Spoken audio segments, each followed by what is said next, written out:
It is one of the state's busiest and most vital hospitals. And whether you live in the city or not, Detroit Receiving Hospital can be a lifeline. But over the years, the 7 investigators have revealed how some patients in a psychiatric emergency saw their lives end only hours after the hospital released them. And tonight, 7 investigator Ross Jones reveals what police say happened to 3 more patients once they were admitted to Detroit Receiving. And we need to warn you, some of the details are disturbing.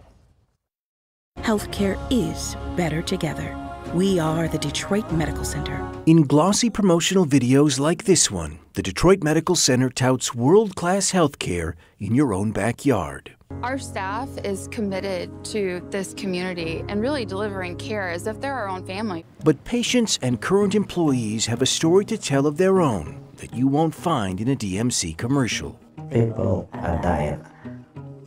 People are getting raped. It's getting worse out there. If you put your family there, you're putting them there at your own risk because there's no help there. In just over 2 months this year, the DMC's receiving hospital was the site of 3 different tragedies, all involving patients in a mental health emergency. Are you concerned that by doing this interview, you might be terminated? Most likely. This is a current, long-time DMC employee. We agreed not to name him or show you his face and to alter his voice because the hospital did not give him permission to speak to us.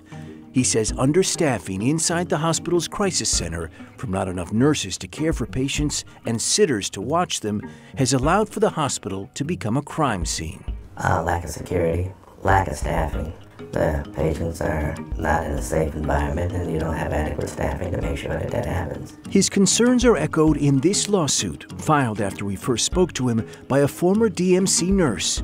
She claims she was wrongfully terminated for raising concerns over patient safety, that on some shifts, 3 staff were responsible for 22 or more patients. She was in 4-point restraints? Yes, like a convict. This is the mother of a receiving hospital patient. Just after midnight on April 10th, hospital staff reported she'd been sexually assaulted.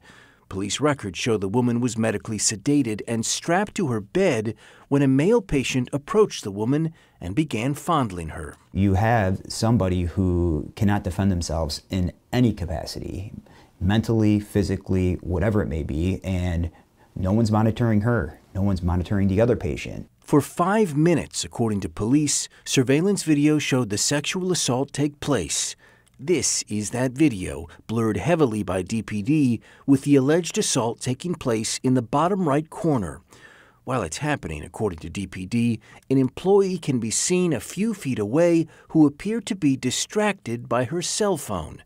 Eventually, another staff member approaches the man who is seen walking out of frame. I didn't hear from the hospital at all. Who did you hear from? The police. It was a phone call that shook me to my core. That was very upsetting, but at the same time, not surprised. I am surprised where it didn't happen more often. Less than 2 months later, it would. This time, a pregnant woman who suffered from bipolar disorder was admitted to Receiving's crisis center. Like the victim before, she was in 4-point restraints and was not wearing any clothes. Patient walks into the room. He tries to climb on top of this one, but he can't get her legs open. According to DPD, the alleged assailant, also a psychiatric patient, would penetrate the woman while she was restrained to her bed. Like before, police said the encounter was recorded on surveillance camera, but it was only when the victim herself reported the assault more than 24 hours later that hospital staff even learned it happened. What does that say that they didn't even know this assault took place? Nobody was watching, even one of them. It's a global failure. That they allowed this to happen just once should have put them on notice that, hey, we need to get more staff. We need to make sure that we have maybe a process to monitor these people that are restrained or sedated or whatever it may be, just so this doesn't happen. After the alleged assault, according to that former employee's lawsuit, hospital officials offered the victim an undisclosed sum of money in exchange for not suing.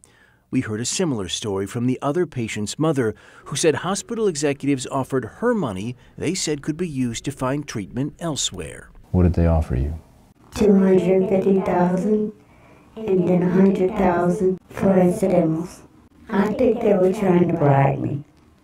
I think that they were trying to coerce me into making it sound like they were doing something really good for my daughter. She said she declined their offer and has since filed a lawsuit against the hospital. The third patient tragedy would happen on June 22nd.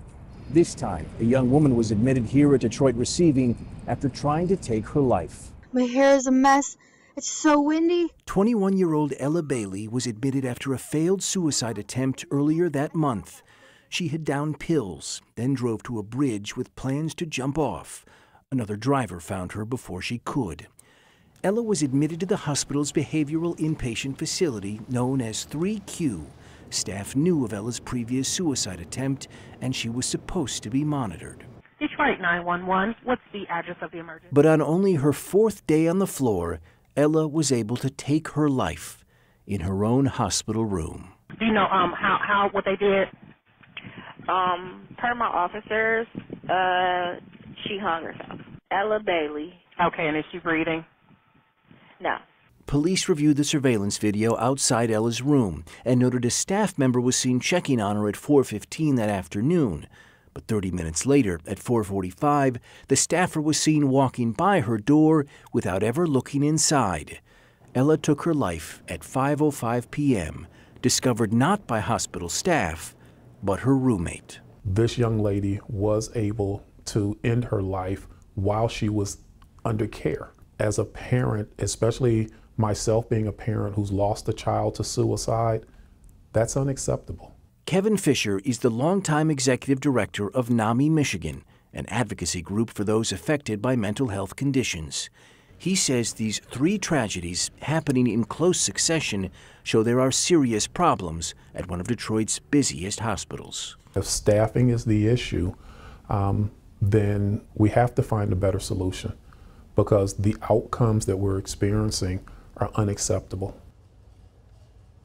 The DMC said it could not comment on specific patient cases, but released a statement that says, in part, the DMC prioritizes the safety of our patients. The DMC has rigorous processes in place to immediately address any potential patient safety issues and take the appropriate actions necessary, including cooperating with law enforcement and regulatory agencies.